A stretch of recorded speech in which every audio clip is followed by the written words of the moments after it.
Dude, thanks for joining us today, man. This is awesome. Absolutely. Everybody listening out there, I'll set it up for us. So we've got Texas Bombers with us today. They've been around since 2001. Fastest show on dirt. We welcome Scott Smith, National Program Director.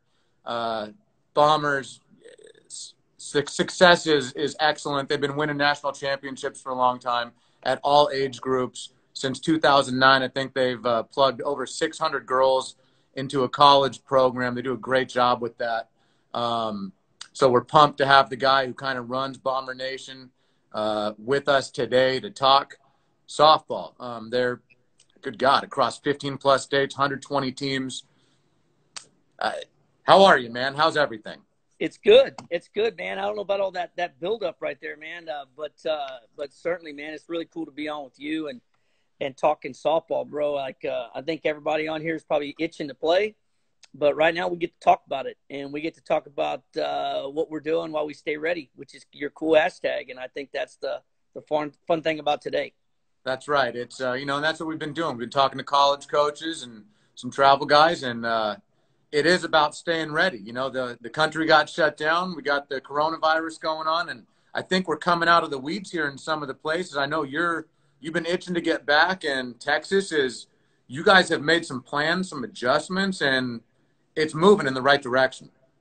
Yeah. You had a chance to talk to Kevin, I think, last week. And Yep. Kevin and I, he's another Easton team. And we got to talking, man. We're just like, dude, we're going to have to wrap our hands around a path forward. And it's probably not going to look like it did last year. It's just unrealistic to think that that's how we're going to be. And so we started down a path, man. And it was just Kevin and I on a Zoom call. And then that morphed into Jazz and those guys, which is another Easton. You got all the Easton teams, bro. Like, I'm just telling you, but they got involved, and that morphed into 4 or 5 other people. And we said, you know what, let's look at something that we can do here in Texas. And BK, we put out a Google Doc as an interest form, and the next thing we looked up, there was 350 teams signed up. Amazing. And yeah, it's nuts. And so that just kind of gravitated into us really getting in the weeds on it and putting together some structure. And so we've got a really a cool league set up to happen this summer. It's going to end up in a Texas Basketball League championship up in Kevin's neck of the woods.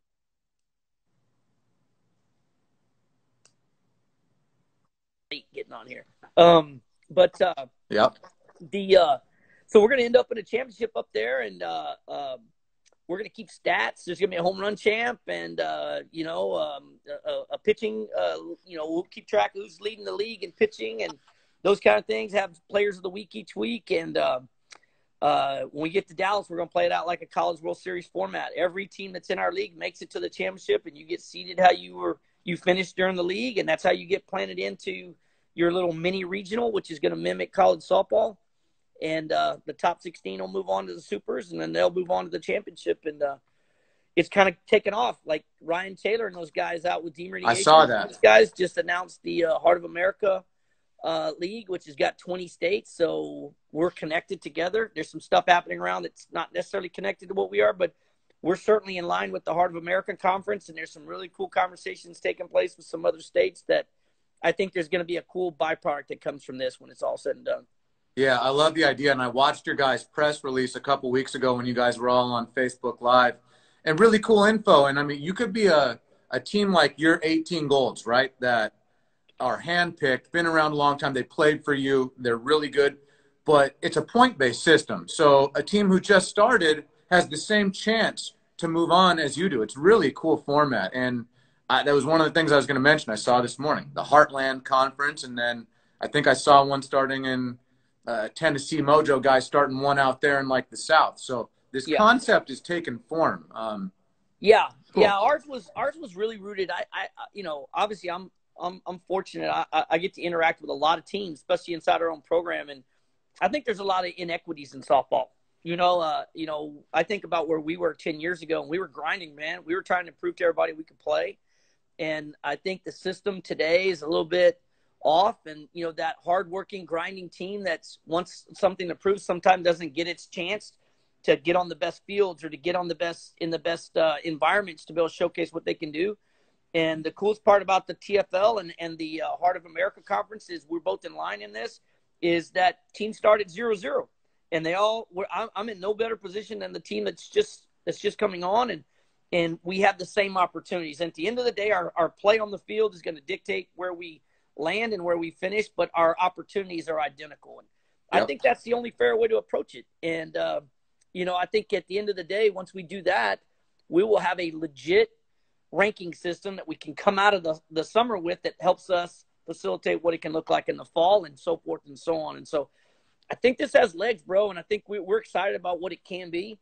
Where we're going to the Heart of America Conference and the Texas League are going to have our stats land in one spot. So we'll have a national leader in home runs and those kind of things. And hopefully this kind of takes off and other states want to do some of the same things we're doing, and it can become a thing. It's cool. I mean, we're excited to be involved in any way that we can as a brand with that. So it will be fun to see how it develops and adapts and evolves and changes. And that's part of the whole thing that's going on right now, right? Like, things stopped, things are changing, things are evolving on a daily basis. So, while you're staying ready, things are definitely changing too. Let's talk some Bombers for a minute. I wanted to ask some questions. So, like, one of the things you guys have a lot of teams, and I know that, I've talked to you a lot of times, and one of the things you've talked about, and one of the things I love about what you guys do is, you do this big thing with all your teams in January down in Galveston.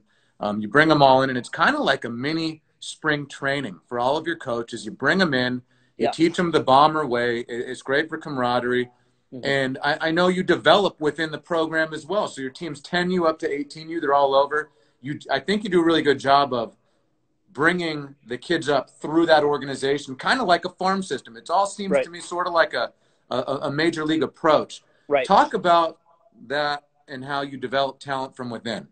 Yeah, no, I appreciate you asking, because about 5-6, it's going on 6 years ago, I had the opportunity to meet a guy named Ronnie Ortegon. He was the one of the hitting coordinators for the Atlanta Braves, and we were probably, BK, around that time, we were probably in the 70 team range, 60 to 70 team range, and I felt that I didn't have my hands wrapped around our program in general. We had a bunch of teams that were wearing Bombers on our chest, but connectivity and everything else, it just didn't feel right for me.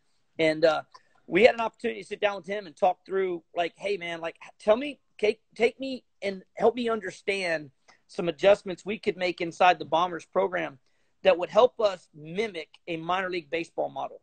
And we did that, and we structured it, and we kind of rooted ourselves in player development and evaluation. And that's really what the minor league system is all about, is how fast is a player going to get from rookie level or high A to the big leagues, and what's that pathway look like? And so we knew that evaluation was going to be a key in the player development side. So we just started restructuring things. And so now our players are all interconnected in a lot of ways when it comes to the specifics inside our program. We don't have it figured out. We're not perfect by any means. And obviously our growth continues to make that challenge even bigger. But like you said, in January, we bring in everybody to one place. Like Galveston is where the last couple of years has been. You were there a couple of years ago. We outgrew the place we were in. Yep. We had to move it to Galveston. But there's coach level training. There's evaluation conversations that take place. It's really kind of, we call it. Last year we termed it our winter meetings, like Major League Baseball does.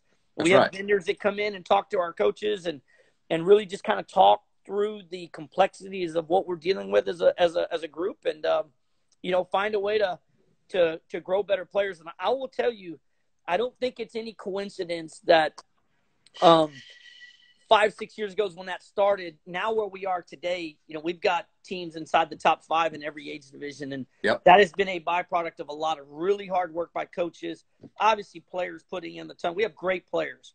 It's real easy to be really good when you have great players, but I don't think you have great players without the systems in place to develop those players and at the same time ready them for the next level. And I think that's our number one responsibility, is prepare players to play college softball.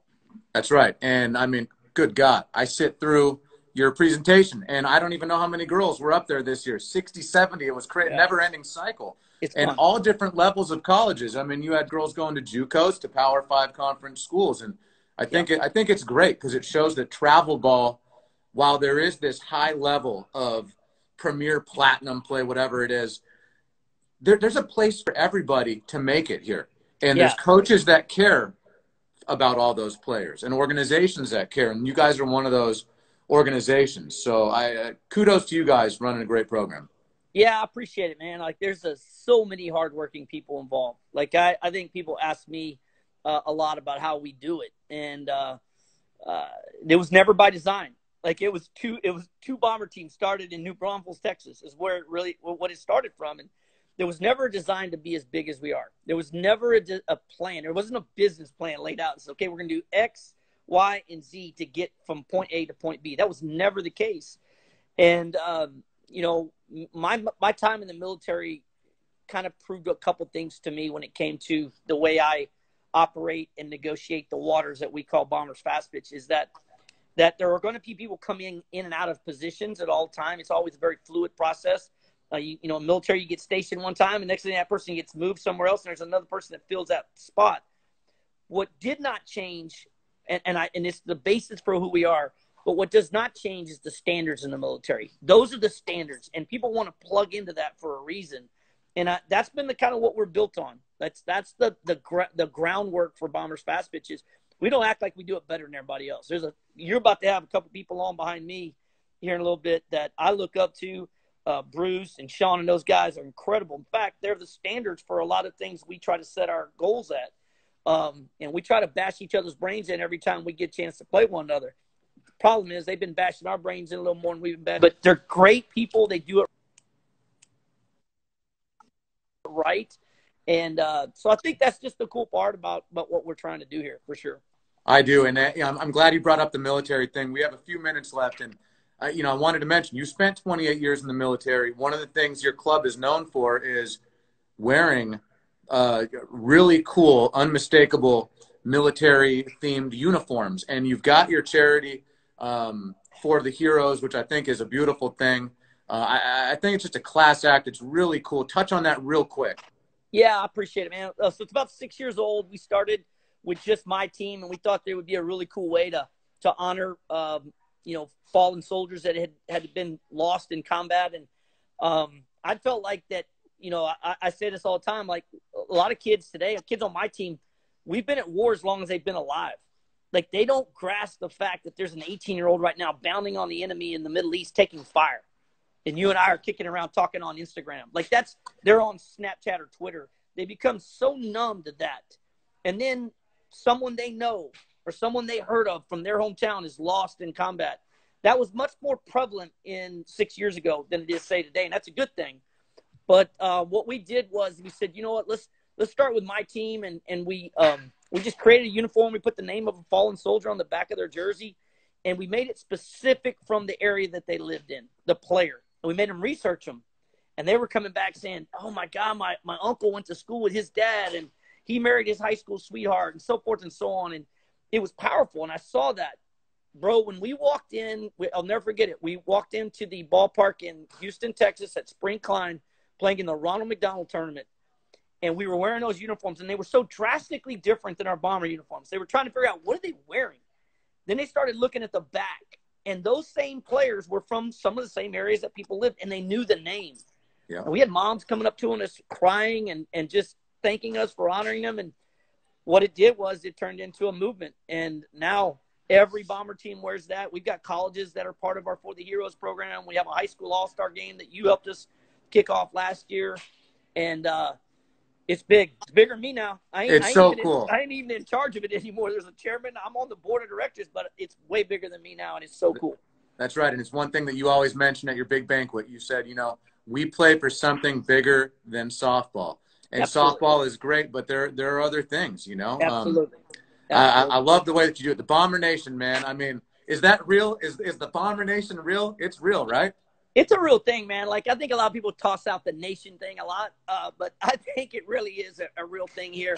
We're fortunate. We have a culture, and I think that word gets chunked around a lot, culture, but it's a real thing here. You feel it. I think you've been around it. You feel it when you're there. Like, people are really proud of that, and I think if there was anything I'm really proud of is that it is something you belong to when you become here. When you become it's not just a jersey you wear, just not a name on the front of your jersey. It's really a thing, and it's cool to make that thing better each year. And I don't know how to describe the thing, but it's a real thing. And I would just say, man, I know where our time's running out, and we're going to jump off here. But BK, thank you for what Easton does for the Bombers. More than anything else, thank you for what you do for us. That never goes unnoticed. We have the best product in the game. We're very fortunate we get to do that. And so anyone that's out there trying to figure out what's the right bat, swing a Ghost Advance, you'll figure it out pretty quick. But the other thing too is it's good people, and you're a good person, man. You do it right. You care about the kids. Obviously, the stuff you're doing, like right now, you're filling a void in our life when it comes to softball that we need filled. And I appreciate that, and I appreciate all you're doing, bro. And I think that's what people need to remember. Let's take care of one another. We'll be back on the softball field trying to beat each other up soon. But right now, man, let's come together and stay ready. We sure will. Coach Scott Smith, thank you for coming on, man. Stay safe, stay ready. Keep those Bombers grinding out there. We love the partnership, man. Absolutely, man. Hey, y'all be good. Go Bombers. We'll do it again. See ya. Thanks, bub.